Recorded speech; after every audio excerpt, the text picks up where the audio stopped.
Okay, we have a little lengthy of introductions to get things started. So we'll get started now and welcome everyone to today's training on advancing the Health Center Excellence Framework. My name is Rima Naik, and I'm the Performance Improvement Program Manager at Nevada Primary Care Association. So Nevada Primary Care Association helps community health centers provide exceptional medical, dental, and behavioral health care to Nevadans by advocating for policy change, providing training and technical assistance, and creating economies of scale through program management. For more information regarding the PCA, please subscribe to our newsletter and can visit the link at nvpca.org. So before we get started, let's go over some logistics and housekeeping items for today. Please type in your name and what organization you're joining us from today in the chat box. It's really good to know who from our community is with us today. And during this presentation, please mute your phone or computer so we don't hear any background noise. And also, please don't put your phone on hold or we may hear your hold music. You will have the opportunity to submit any questions you may have to our presenter by typing them into the chat box at any time. We're going to have time at the end of today's session for questions, and we really encourage high engagement and conversation at the end of today's section too. So with all that shared, I'm going to introduce our presenter for today, Matt Kozar. Matt Kozar is the Director of Strategic Initiatives within HRSA's Bureau of Primary Healthcare. Mr. Kozar has supported various HRSA-related activities and programs throughout his career, with a particular focus on capital infrastructure activities, programmatic data analysis, and funding operations in administering the health center program. His current team specifically supports the strategic direction and funding strategies associated with the policy and program development activities for the health center program. These efforts include identifying and targeting developmental activities and targeting areas with unmet needs for comprehensive primary care services, evolving strategic thinking, and supporting future health center programs. Developing resources to advance health equity and health center excellence, and administering the health center loan guarantee program. So with all that shared, I'm happy to pass the mic to Matt to get us started. Great. Thank you, Rima. Thank you for the intro, and thank you all for inviting me here today. Good morning. Excited to talk with you all about what we're doing with respect to the Health Center Excellence Framework and some other strategic activities that we're looking at supporting in the Health Center program. So if you could go to the next slide. All right, so to set the stage for today's presentation and discussion, I just wanted to bring everyone back to ensuring we all know and understand the Health Center program model of care and how it was designed to advance health equity for the nation's most underserved communities and populations. And it does that by ensuring equitable access to high quality, comprehensive, culturally affirming primary and preventive care. Health centers address barriers to access. So when we think about translation services, transportation services, outreach services, and then connecting patients to resources that can address their health-related social needs. So eligibility and enrollment assistance for health insurance options and referrals to community partners. So all being critical aspects of what health centers do in support of their communities, and again, advancing health equity.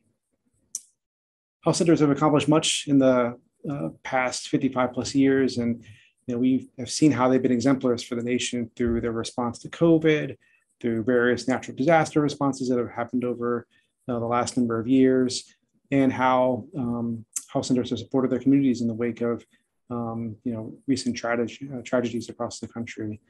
And we know that health centers are trusted members of their communities and provide needed services to those that have been historically underserved, marginalized, or adversely affected by persistent poverty and inequality. So HRSA's goal going forward is to build upon these successes and to accelerate improvements in health with the ultimate goal, again, of advancing health equity. So we go to the next slide. So the Bureau of Primary Healthcare recently developed some priorities that represent our next steps to use our specific programmatic levers to advance health equity. These priorities are grounded in the Health Center program mission and our ultimate aim of supporting everyone to achieve optimal health, regardless of race, ethnicity, income, sexual orientation, gender, identity, age, geographic location, all those different aspects considered. So just to quickly kind of run through these priorities, priority one focuses on strengthening health centers to address critical and emerging healthcare issues and the evolving healthcare environment. So we think about what are the specific areas to focus there, ensuring a high-performing workforce, the clinical and operational performance that allows health centers to meet the current and evolving needs of their communities, to continue responding to the challenges of COVID while building readiness for the range of potential future public health emergencies, whether it's natural disasters or the impact of climate change on health. And we know that health centers are more impactful when their efforts are effectively coordinated across diverse organizations, community members, and institutions to advance health and health equity within their communities. A particular focus today will be the item highlighting the advanced health center excellence. So we'll delve into that in subsequent slides. But in terms of the other priority areas, we also need to lead into the future and identify ways of delivering care that are most impactful for health center patient populations. So, some of the recent updates in terms of what we're going to be supporting with the UDS Plus initiative will give us key insights into our clinical quality by race, ethnicity, age, and other demographic data. Value-based care delivery is a must in the future of primary care. So getting people just in the door is not enough. How that access translates into outcomes is our collective and inevitable future, as well as the eventual evolution to health center engagement in value-based payment. And if we do things the way we've always done them, we'll not be doing justice to our mission or our leadership responsibility in the space of primary care for underserved communities and populations. So we're exploring new ways to support innovation in the broadest sense of creating new value and scaling that across the program, as well as at the more localized ways that health centers can identify new solutions. And you've probably already seen this as evident through our recently awarded Quality Improvement Fund investments, the Optimizing Virtual Care Awards that were made earlier in 22 to test new technologies and virtual care models to enhance primary care delivery. And we just recently released the Notice of Funding Opportunity for the fiscal year 23 opportunity that'll have a focus on improving maternal health outcomes and reducing health disparities among health center patients. In addition to that, the other innovative spaces we've been recently operating in is using the Building Bridges to Better Health Challenge to enhance access to primary care and other services at health centers that will hopefully improve health outcomes and reduce health disparities. So in priority three, we know that there are communities that still do not have access to a health center, and health centers that are not able to provide the full range of services that their patients need. So we want to leverage our resources to support health centers in providing comprehensive services in a patient-centered, team-based care delivery model that is responsive both to their clinical and health-related social needs.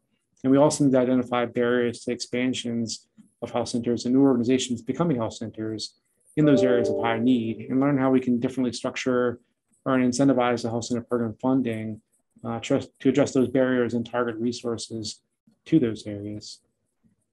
And then the work of ensuring access to high quality care, regardless of where patients live, how much they earn, regardless of their race, ethnicity, and collaborative health partnerships are ultimately critical to ensuring that as well too. So these priorities align with our overall HRSA priorities, and they've been informed by the Health and Human Services Equity Action Plan, and will have us incorporate equity considerations into our Notice of Funding Opportunities, something that we're doing a lot of work in that space to bring that lens to our funding opportunities, taking a relook at what we've done historically and thinking about it from a different perspective. Building our capacity to incorporate equity into our policy and program actions. So including by conducting equity assessments and disparity impact strategies. Again, looking at our policies and procedures, including the compliance manual. Prioritizing maternal mortality action that addresses the increased pregnancy and postpartum morbidity and mortality among African American and Alaskan Native and pregnant childbearing people. So again, focusing back on that maternal health focus. As I mentioned, that we have a notice of funding opportunity out that will be focusing in on that. Let's go to the next slide.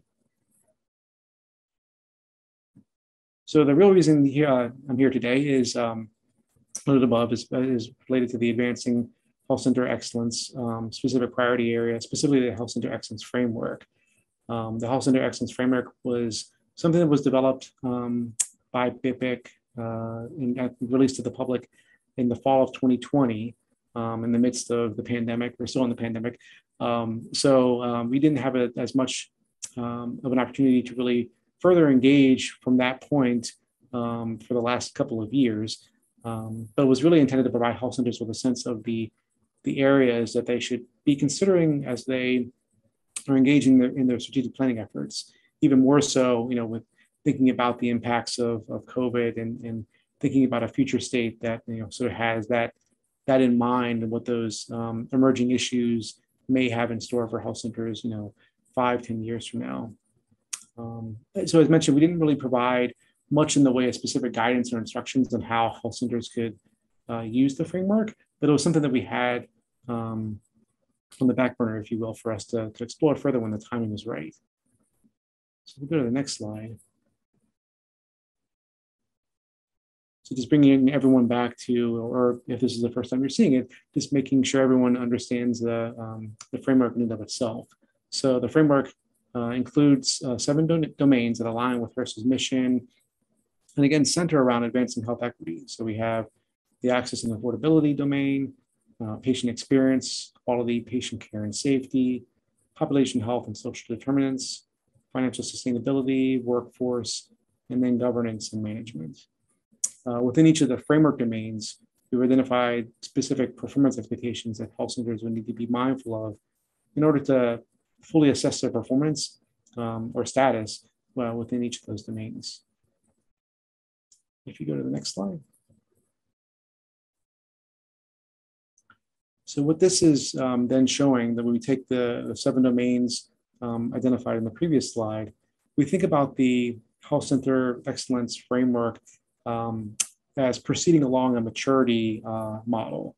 So we have here the domains and sort of a theoretical outlook of where a health center may be able to self-assess themselves across the different levels of maturity within each of the domains. So if you go to the next slide, the levels of maturity are really intended to meaningfully differentiate where health centers are in their journey from a basic level of being fully compliant with the health center program requirements. And as you can see there, that base level compliance driven to a space where health centers are really serving as leaders to a specific domain category and can serve either as a model for other health centers looking to achieve such a level of performance, or just operating at a level with which it's really fully responsive to the needs of their community, as well as operating in a really sustainable operational and financial status. So if you go to the next slide. So we've envisioned that the Health Center Excellence Framework could really enable health centers to self-assess their current state of performance across the 7 domains, identify desired future state of performance, looking back at that maturity level matrix, thinking about when a health center does self-assess, where do they then want to get to? And then identify data-driven and evidence-based capabilities, activities, behaviors, and resources needed to reach and sustain a higher level of domain performance. So knowing where you're at and where you want to go, what do you then need to do to get to that next level or levels across the domains? We think about the 7 domains as being interdependent and interact with each other to achieve a common aim, with the ultimate goal of advancing health equity. So then HRSA will be engaging in some activities over the next 12 to 18 months in support of the Health Center Excellence Framework. So, I mentioned before, we kind of took a pause in the fall of 2020, and now we're re-engaging in the Health Center Excellence Framework area. So our goals in the next 12 to 18 months will be to update the Health Center Excellence Framework to align with changes to BIPIC's near and long-term priorities, and as well as terminology. So thinking about not so much the domains themselves, but looking at the performance expectations, taking another look at that since the 2 years that have elapsed. What are some other areas we may need to think about including in those performance expectations, and for health centers in the program to be mindful of. We're also looking to deploy a Health Center Excellence Framework toolkit. So we want to create a user-friendly, actionable implementation guide that will also provide sample use cases and other supporting resources for health centers to be able to leverage and apply the Health Center Excellence Framework in their day-to-day work. And then the revised framework will also enable health centers to really assess their domain maturity objectively and consistently over time, beginning with that understanding that fundamental base level of maturity where they start off with in terms of whether they're just at a compliance level or beyond that. But again, the support of that journey to those next levels of maturity. So from these efforts, there's plans to further align and integrate the framework into other funding opportunities, and to also think about ways in which we can improve health center performance across the maturity levels, and how those activities could be supported or incentivized through other program activities. There are going to be concurrent efforts for us here in the Bureau to increase internal knowledge about the framework, to ensure that BIPIC staff have a experience and understanding and a comfort level in using and supporting health centers with the framework, while again also increasing the use of in support of the framework by our health center partners and stakeholders, whether it's primary care associations or health center control networks or our cooperative agreement partners, national training and technical assistance partners, so that we can all speak with one voice and are using a similar sort of mechanism to understand where we are as a program, where health centers are themselves, and again, working to that ultimate goal of advancing health equity in a similar way. If you go to the next slide. So at this point, we're talking mainly about the Health Center Excellence Framework, but BIPIC is also engaging in other activities that are really looking to support our long-term planning and strategic thinking with the health center program. We're engaging with our contractor, MITRE, to perform an overall environmental scan of the current likely future states for both health centers and the program, with an eye towards 2035. The goal of this work will really be to get an understanding of the strategic priorities and needs of health centers and the program based on that future state, and to develop ways in which we can infuse that thinking and evaluation in an ongoing manner as we approach that 2035 milestone. We're also going to be using a separate contractor to develop a formal structure that will allow for BIPIC to expand our network of interested parties through either affinity groups, health equity and primary care advisors, patient groups, faculty, to really inform this strategic thinking. And similar efforts that we've done before, we've been fairly limited in the way in which we can engage health centers and other partners. And through this contract, we're really excited about the ability to really get a much more broad perspective and set of feedback from a lot of different partners. There will also be a health center community input on this equity-focused environmental scan. So there's a broader array of perspectives and insight that we're going to factor into our priorities and activities as we move forward. It's also going to support BIPIC in gathering ongoing feedback and advisement of our projects, programs, and policies that result from the strategic thinking. So being able to understand, when we deploy something, how is it performing? What are the ongoing feedback, and how do we think about process improvement or tweaks based off of what we initially deploy from whatever strategies or activities result from this longer term thinking. So we're really in the early stages of setting up these contracts, but we're really excited about this work. And we're planning to have more information provided in the coming months, probably early 2023, that talk about the ways in which health centers and other health center program partners will be able to really contribute or share in this new sort of feedback model. So again, we're really excited, and wanted to use this opportunity with you all today to sort of get you familiar with that whole effort, and to start thinking about ways in which you can contribute to that process. So then if you go to the next slide. All right, so then you all invited us to come and share on the framework, but we wanted to not lose the opportunity for us to learn from you.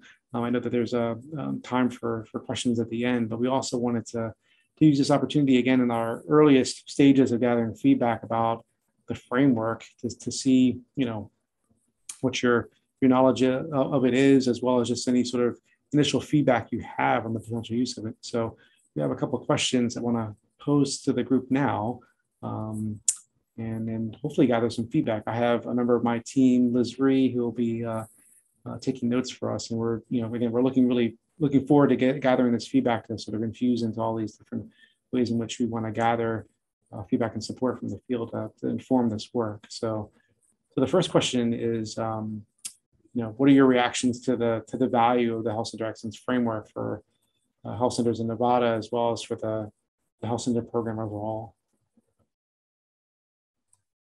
Well, this is Mary.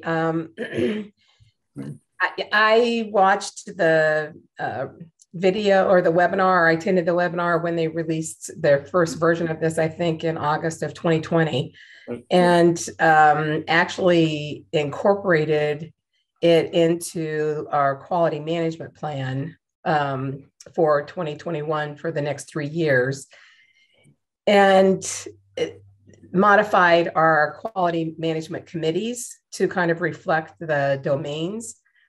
Have done quite a bit of training with leadership over time, but it's just a challenge because priorities, are based on BIPIC for sure when you're driving this kind of change, but it's not necessarily reflective of the ability of individual health centers to be able to attend to it and figure out how to incorporate it into modeling their business. I don't know if I'm making sense, but COVID was obviously a huge disruptor, and the manifestations of COVID are not just from a disease perspective, but all of the impact it has had on people's perceptions of their work environment,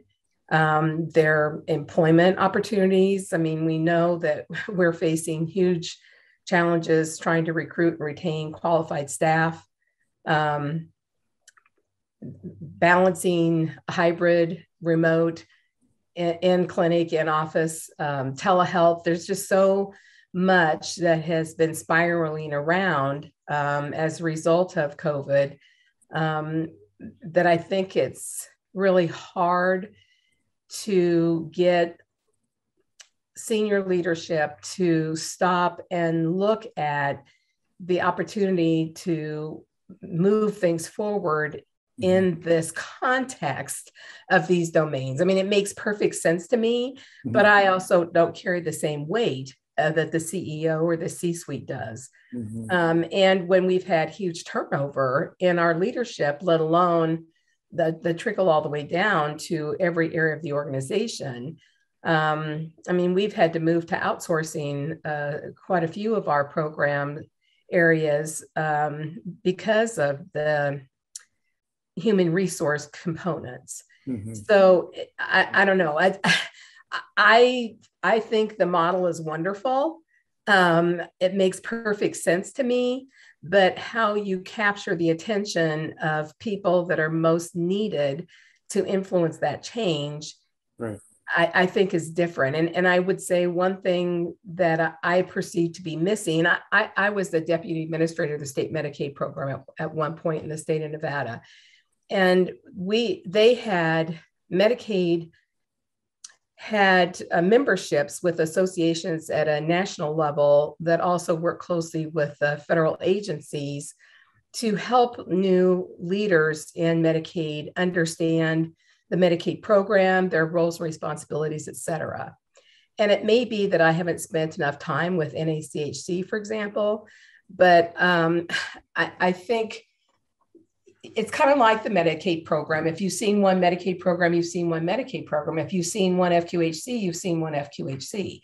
We're so disparate in the types of communities we serve, where they're located. The challenges are just very different and somewhat unique. Mm-hmm. And I think my frustration is I don't know that there is really an expectation for that kind of training opportunity to engage the senior level in understanding really more than just the compliance manuals. Right.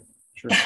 Yep. You know what I'm saying? And I don't know if I'm making sense or not, but that really is my frustration, because you get new people who come along and kind of go, well, what do we need all this money from the feds for? Right. It hamstrings us. And it's like, well, it's more than just the money.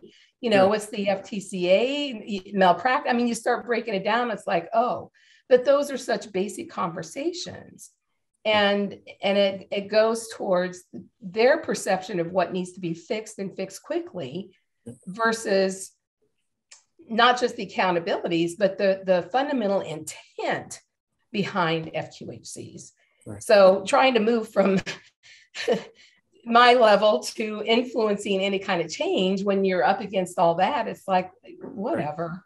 That's right. There's a lot of factors to contend with. I definitely appreciate the feedback, and just a lot of helpful feedback. I think one of the items that we have thought about, and the reason why we are, it's been helpful for us to take this pause and to sort of now reconsider the framework, is to incorporate some of our lessons learned from the last 2 years in dealing with COVID and some of the the realities that you talked about facing now.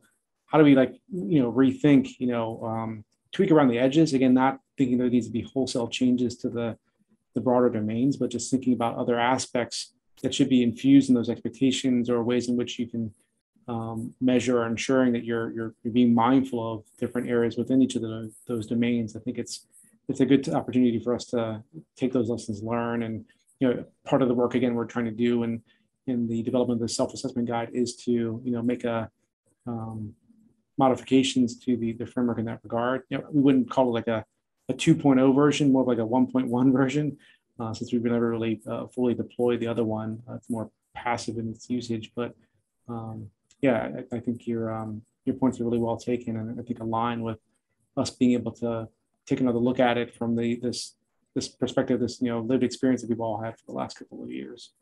Well, if you look at your strategy for leadership and governance, I mean, to me, everything you read, whether it's about risk management or compliance or anything you read, it starts at the top, right?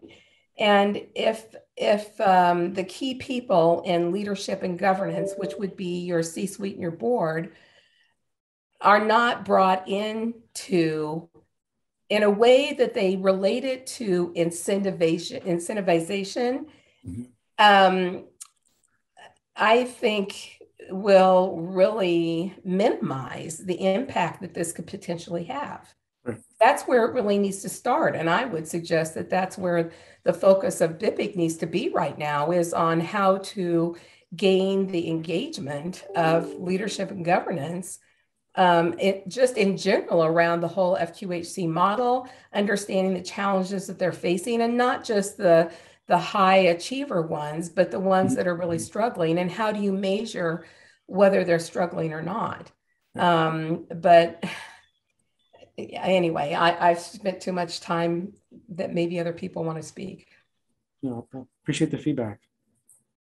Yeah, any other thoughts on the reactions to the framework? And the next question is kind of similar. Any potential or current uses of the framework that others would like to share? This is Dawn Gensch. I'm a consultant with the Nevada Primary Care Association. I put part of this into the chat for you as well. But I too think that there's great value in the framework and have been trying to follow and pay attention to this over the years since you released it. What I also put in chat is how I've used it with FQHCs in Nevada and in other places across the country, is trying to do some kind of an alignment and seeing how what the framework is suggesting and how we might be able to incorporate that as practices transform for patient-centered medical home recognition or maintain and sustain that recognition. So I find it valuable in that way. And then I also referenced Rima and I co-facilitate a performance improvement project for Nevada members. And I feel like we might not have been as deliberate as we could be, but we still have that opportunity to, again, utilize this framework in the context of the work that we're doing with that performance improvement project around diabetes and hypertension. So I think there's lots of space for this to be utilized. Great. I mean, what is your plan to address that whole incentivization? Because I heard that in August of 2020, and and a logical person who's looking at this is going, hey, it's just a matter of time where, because of, I'm assuming, COVID and other disruptors, they've realized these quality badges based on clinical performance outcomes or what have you may not be the best way to move systems along. Right. And bring people into the fold. And yet I also wonder how much attention has been paid in the financial tables that you guys get from UDS, and really drilling down and looking at how many FQHCs truly are actively engaged with Medicare Advantage plans, Medicaid managed care plans.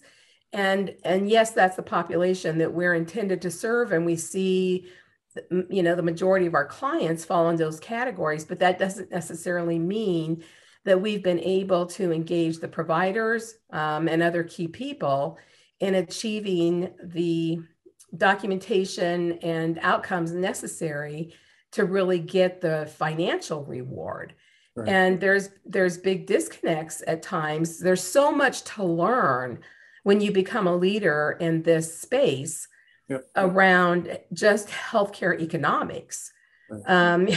It's one thing to say you're going to bill Medicare and Medicaid and publicly funded programs and blah, blah, blah, but really, truly understanding those incentivization programs. And we're left to be the ones having to negotiate all of the relationships with these managed care plans. I mean, Medicare may have its relationship with the Medicare Advantage plans from their perspective, but from ours, we're having to deal with them one by one by one. Oh, this is what you mean by this measure. Oh, this is where you collect your data for this measure. Oh, this is how you manage your empanelment program.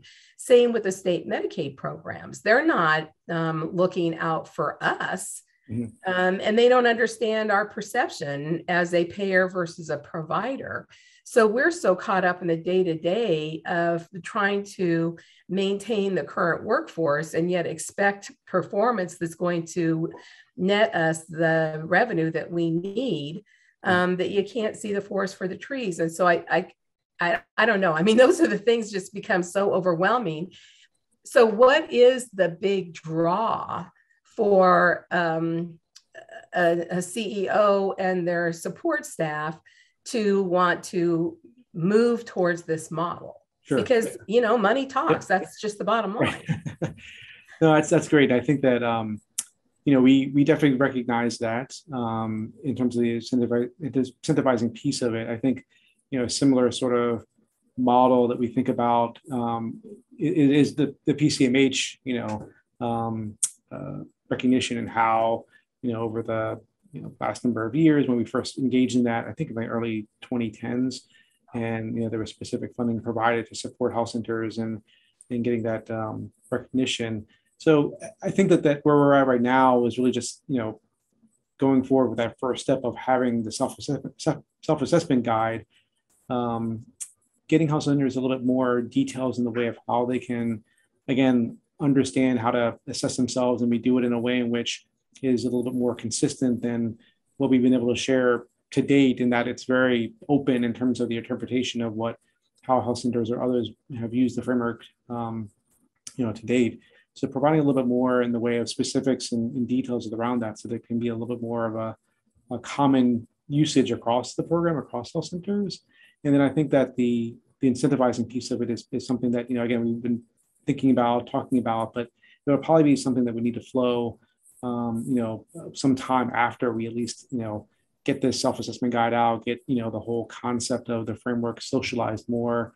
We don't really have a really good sense of the use of the framework, even in its, its early stages here across the program. This is one of our first conversations with health centers and others to get a sense of that. And again, we're looking to do more of that, to understand, how much work are we going to need to do to get the word out about the framework in and of itself, and to start, passively using it in your strategic planning efforts and what have you. And then, thinking about the next steps a little bit more consistent, or not consistent, but just a little bit more, I guess, confined or deliberate in the way in which we want to use them for the program. So I think it's like a multi-year kind of approach that we're looking to take. And again, it sort of factors into the overall strategic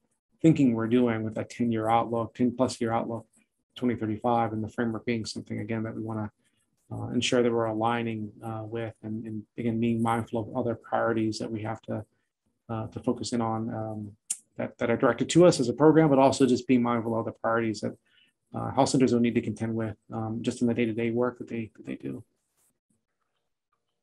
I appreciate that. And so I guess I'm curious, what are you guys looking at in terms of your approach to doing that self-assessment? Because if it ends up being something that's delegated down to staff, it becomes a checkbox.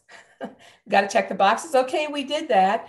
But it doesn't necessarily mean you're going to get the attention and the focus that I think it's finding the balance of a political response versus a reality-based response to completing that assessment. You know what I mean? Sure. I mean, I could do assessments all day long with a risk management program or some specific risk area, right, to say, oh, well, these are some of the root causes and some of the challenges, and these are the opportunities for improvement. But if that is completely out of alignment with other competing factors that are driving the day-to-day activities of those specific leaders, then all I am is a frustration. No, that's I appreciate that. I guess I would turn it back around to say, what are some of the ideas that you think would be helpful for us to think about in that way? Like, what would be?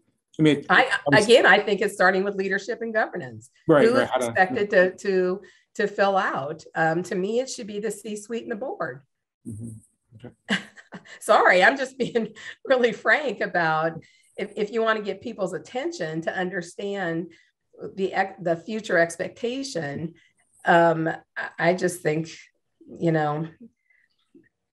we all just have different perceptions on our roles within an organization. I can look at your patient level data and draw all kinds of conclusions about why HRSA is moving in that direction. And you can look at it from an HIE perspective, HIT perspective, a compliance perspective. I mean, there's a demographics perspective, cultural sensitivity. There's so many different ways to break down how and why you want that patient level data. But for people whose day-to-day activities are focused at totally different levels for survival of an organization, and staffing and things like that, it just is kind of like a mosquito buzzing around that's an irritant. And can I spray myself to prevent me from getting bit? Yeah. I don't know if that makes sense, but yeah.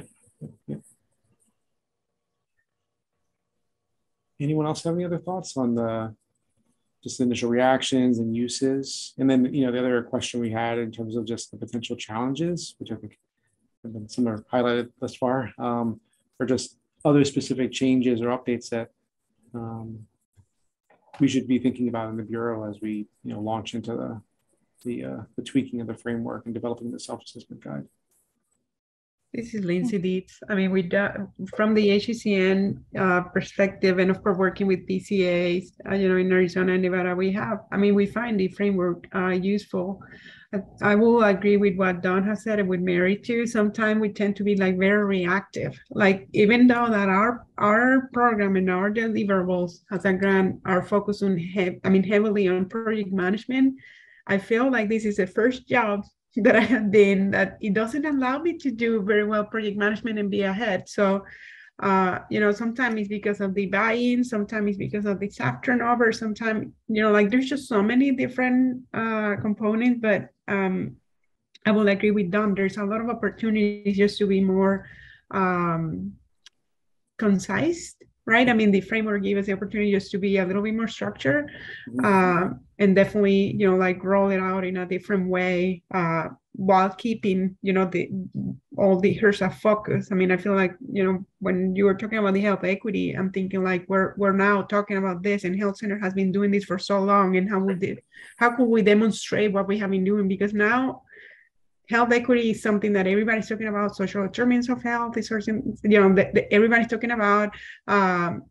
All these patients in the health centers are doing it for so long. For us as a program, it's how can I make the case to demonstrate what they're doing and overcoming some of these challenges? So I think that's a good opportunity for us. Mm-hmm. Lindsay, I really appreciate you saying that. For me, if I go back to even the incentivization piece with all of the different managed care plans, there's a disconnect for me from the federal government and the state government to where the dollars are being pushed out to and what the experience is of the organizations who are receiving those dollars. And like I said earlier, we're the ones having to figure out how to work with the ones and the twos and the threes and the fours. And you end up working with 8, 9, 10, 12 different managed care plans, some Medicare, some Medicaid. And we're just one FQHC doing that. It's inappropriate for us to share our contract requirements with another FQHC. And yet in reality, the guess is they're probably 90% cut and paste. But we're all individually having to do the work to figure out how to best serve our population. But so much gets dumped on us to figure that out with the empanelment just as a first step. And there's we struggle to get accurate demographics. But when we're given a list of recipients from a managed care plan and their panel for us would be 5,000 people, we look at how many of those 5,000 we're actually serving, and it may be 1,200. And the expectation is that we're somehow bringing in the other 3,800 people. Well, how do you do that? And whose responsibility is that really? Because when you try and call those patients, even trying to call the patients we have in our network, their phone numbers aren't active. We're talking about low income people who live in transition every single day. Right. And from that health equity perspective, it's really breaking it down to how does that language manifest itself in our reality and trying to run a business. Trying to provide continuity of care when patients' phones don't work, when their addresses are no longer accurate, and we give them the opportunity to update those, anytime we see them, it's just so overwhelming. Right. And, where's Medicare or CMS taking the lead in that? Where are the state Medicaid agencies taking the lead on that? Where is HRSA in touch with these realities? Because by law, we're expected to have these contracts with Medicare and Medicaid. They're our primary funding stream. Mm-hmm. And to add one more incentivization program is just to add one more layer of, oh my God, now what? Mm-hmm. Instead of seeing it for the opportunity it really is. And so how do you align at a federal level mm-hmm. all of these incentivization programs so it's not one more thing for us that we're hearing, financial sustainability, patient access, clinical quality outcomes, they're all driven from that same perspective. Right.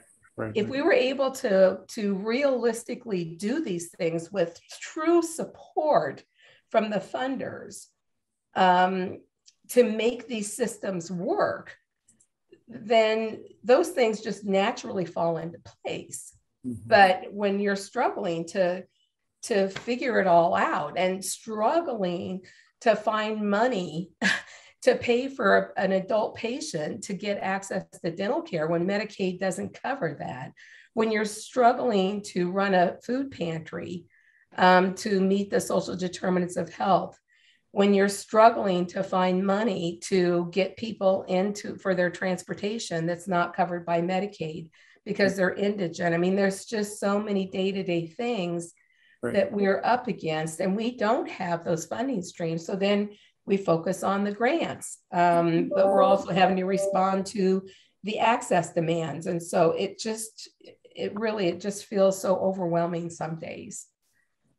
So I think looking at your plan from our perspective of the things that we're up against constantly to try and achieve all the different people who are driving our practices. Gotcha. Yep. That's really helpful. Yeah. Thank you, Mary. It looks like Lindsay raised her hand too. Sorry. Oh, no. I was just going to say to add to that, I mean, Mary, you have been hitting all details in the head. Patient attribution, cleaning the patient attribution is a problem that I have been with this program for the past 7 years. So that has been a main issue. I know that, there are a few of the health centers here that have established partnership with some of the community services, like in-home community service program. And, they have been able to partner and then overcome a little bit the barrier of the not having a valid phone number. But that's another struggle that I have seen between the two states. Like if they're responsible for a patient that decide not to come. So I feel like, and again, this is not the best example, but I migrated to the US, over 15 years ago. And one of the things that I feel like the system might be missing when designing some of this framework is the co-responsibility on the patient side. What is this patient responsible for? A lot of the responsibility relies on, falls on the provider or the health center and their staff, of course, but, there is a piece of the patient that is missing. That's my personal perspective. Having another health system, which is not a success by any means, but, that I can compare to. Thanks. Okay. Know that we have about 10 minutes left. And thank you, Matt, for sharing all these questions. I think that this is really good to get folks talking and thinking about this further. And just to get clarification too, with this new Health Center Excellence Framework, is this going to be embedded in any and all future funding opportunities, including baseline funding that health centers would have to receive? Yeah, that's a great question. I think that the intention is for us to use this as the common language to develop, objectives and sort of expectations across specifically, supplemental funding. In terms of the base funding, I think you mainly talked about service area competition funding. I think that's something that we're thinking about as well too, like how far do we go with respect to infusing this into that whole overall process. I think it still remains to be seen what we specifically will do in that, with the understanding that is the main mechanism for us to every 3 years assess what health centers are doing or not to determine whether they should continue with their funding and support of the service area. So I think there's still more work on our end, more thinking on our end to think about that. But if you have any thoughts about, the potential for us to, again, integrate it into like SAC, that we'd love to hear that, whether now or just, in the future, if you have, some, amazing idea, after this conversation today, we'd be happy to hear that. Yeah. We'll definitely keep that in mind. And kind of going off of one of the questions that we had from folks who registered, how do you see this being woven into future OSVs? Or is that still currently being planned? Yeah, that's another thing I think that we still have to think about. I mean, the OSVs, as you all are probably intimately aware, are really focused just on the getting an understanding of the compliance of the health center with the health center program requirements, and that we see with the framework that's just that base level that we want to think about what health centers need to do beyond that. So we understanding that the OSV being that focus, and that it's all those requirements are statutorily required to ensure that the funding the health centers get are doing that. It's for a compliant organization to ensure that access to the care.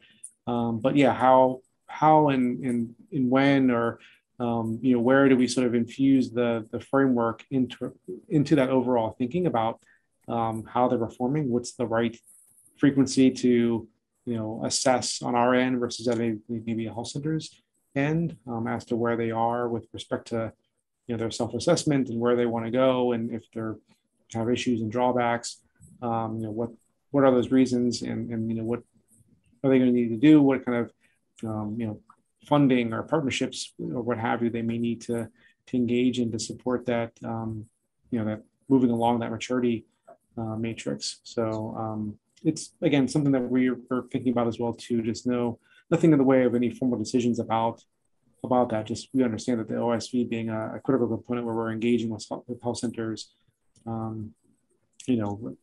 Just don't have any answers yet, but just being mindful of that. I really like the way you guys integrated the compliance manuals into the various domains. That was very helpful to me, and instead of looking at this as one more concept to try and figure out how it relates to everything else that we have to do. I really think the key to, from my perception, from our FQHC's perception, which I could be off, though, is to get engagement in the model really from that comprehensive domain perspective. It's going to require some language and muscle behind the language of how is this an asset and not a liability? How is this something that's really, truly going to help you and your team and your board and your patients move forward, and your community, quite frankly, move forward by buying into this and figuring out how to really make it palpably felt. Right. Wonderful. Well, I know that we have a couple more minutes left, and I really did want to ask you, Matt, about the checker badges. And I know that we spoke about it on the development of this training, but if you can expand on that too, and then we can close out for today. Yeah, great. And just acknowledging that the checker badges are not my area of expertise, but I did try to engage with our bureau partners that are engaged in that work. And I think the question was posed about just taking a look at the evolution of the checker badges, why there may be trends in terms of receiving some badges versus the others. And I think that just from this most recent year to the previous years that the badges were provided, that there's ever evolving methodologies and criteria used. So depending on what kind of badge you're specifically looking at, it's hard to know whether there is a trend there, given that the criteria are ever changing. But the team that's super focused on this effort, we're indicating that they are planning to develop direct training and technical assistance in the near future to support states, regions, what have you, into the deeper dive into their specific data, to look at those trends on a more focused level, and that we'll be sharing out the details about those training engagements through our Primary Care Digest. So, and then that, I think you're probably already familiar with the fact that there is that checker dashboard at data.hrsa.gov that, allows for anyone to take a look at, where health centers are specifically falling and any sort of comparisons across health centers and states to give that perspective. But that deeper dive into what, that the checker badges mean for like a state or what have you, that there's that recognition that, some deeper dives in are probably best suited to having those conversations in these training technical assistance sessions that the Bureau is planning to conduct in the future. I think one thing that would be helpful is if I know you guys have been developing kind of a best practice place, but what are some concrete examples of the different maturity levels across the 7 domains, not just theoretical ones, but also taking into consideration, that one health center in one state or several health centers in a state may have been extremely successful, but are they working in a state that is a little bit more liberal with its social politics and support, sure. Whether it's through their Medicaid program or community support systems and things like that, so that people have a chance to kind of do a comparative analysis of, well, these health centers are more similar to our structure in terms of how many we have, in terms of the community we serve, whether it's by health equity perceptions or financial or what have you, just to make it a little bit more realistic in terms of looking at, well, is that something we could, how did they get there? And is that something we could reasonably do given the environment that we coexist in? Absolutely. Yep. And I think that's hopefully one of the outcomes that we'll have in this latest work that we're doing to update and create the self-assessment guide, to have some more specificity around what it means to be at those different maturity levels. So, yep, I think we're aligned with that thinking there. Thank you. Sure. Yeah. Well, with that share, thank you all so much for attending our training. When you do end and leave the training, you will be popped up into an evaluation. So please fill out the quick evaluation, and we really appreciate it to provide feedback too. If you have any further questions, you can contact me at rnaik@nvpca.org. But on behalf of Nevada Primary Care Association, thank you so much for attending and have a great rest of your day.